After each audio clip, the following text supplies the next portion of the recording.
what's okay is to follow the process as the process is laid out, and that's precisely what is happening. I would remind you that the Democrats tried blocking the rest of the members of Congress from even having access to the memo that the majority wrote. Yesterday, the majority voted to provide access to the Democrats' memo. First, there are legitimate questions about whether an American's civil liberties were violated by the FISA process. We are the legislative branch of government. It is our job to conduct oversight on behalf of the American people of the executive branch in case any powers were abused and civil liberties were abused by the executive branch. So there's a very legitimate issue here as to whether or not an American's civil liberties were violated in the FISA process. That's point number one.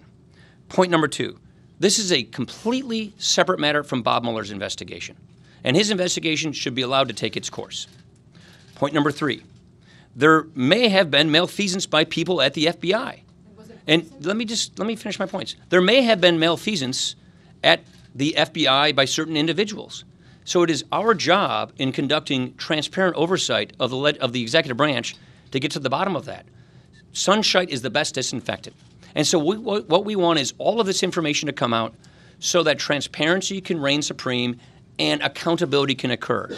There's a fourth point I want to make, and that is the institution of the DOJ, of the FBI, is a very important institution for American life. It's a very important institution for keeping the rule of law intact.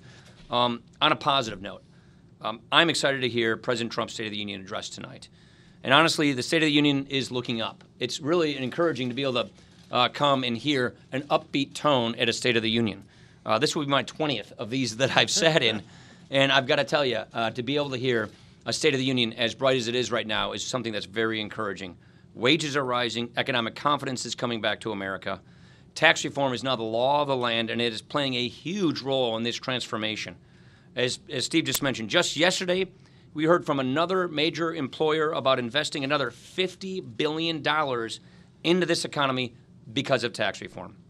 Just a couple of weeks from now, 90% of American workers, 90% of American wage earners are going to see their paychecks get bigger as the IRS new withholding tables are put into effect in February. This is a big deal. So we're very excited.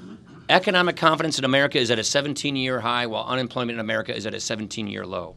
These are good things. This is a big deal for Americans across the country. We've got a lot more work to do, and I'm looking forward to President Trump's speech tonight to find the way forward and get more done for the American people in 2018.